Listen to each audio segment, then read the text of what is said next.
रूप से पार्टी को मिस किया, कार्यकर्ताओं को मिस किया। मैंने प्रधानमंत्री जी से वादा किया था 6 महीने का जो सदुपयोग सबसे बड़ा हुआ ये किताबें पढ़ने का। उन्हें ये फिक्र है हरदम नया तर्जे जफा क्या है, हमें भी शौक है देखें सितम की इंतहा क्या है। मैं माननीय न्यायालय को धन्यवाद दूंगा और आगे की रणनीति पार्टी तय करेगी।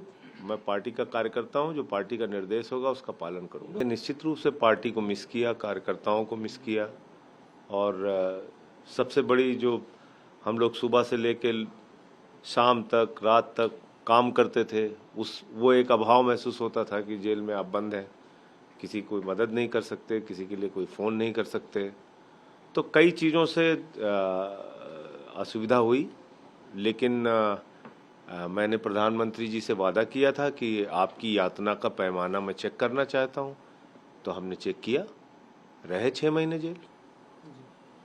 हमने वो किताबें देखी जो आपने जेल में पढ़ी थी, उसमें भगत सिंह, सुखदेव से लेकर एक और भी किताब थी विश्व के तानाशाह, क्या कुछ अध्ययन किया आपने? देखिए, निश्चित रूप से 6 महीने का जो सदुपयोग सबसे बड़ा हुआ ये किताबें पढ़ने का, और मोबाइल नहीं होता था तो जो फ़ोन के और मोबाइल पे, व्हाट्सएप पे, ट्विटर पे जो समय जाता था वो समय, उसका सदुपयोग पूरी तरीके से किताबों को पढ़ने में किया और इससे बहुत हौसला मिला। और ऐसा महसूस हुआ कि इस दुनिया के अंदर लोकतंत्र को बचाने के लिए, अपनी आज़ादी के लिए एक नहीं लाखों लोगों ने अपनी कुर्बानियां दी हैं, यातनाएं सही हैं, फांसी के फंदे को चूमा है। तो जो भी कभी भी लोकतंत्र को बचाने के लिए काम करेगा, अपनी आज़ादी के लिए काम करेगा, लड़ाई लड़ेगा, उसको यातनाएं झेलनी पड़ेंगी।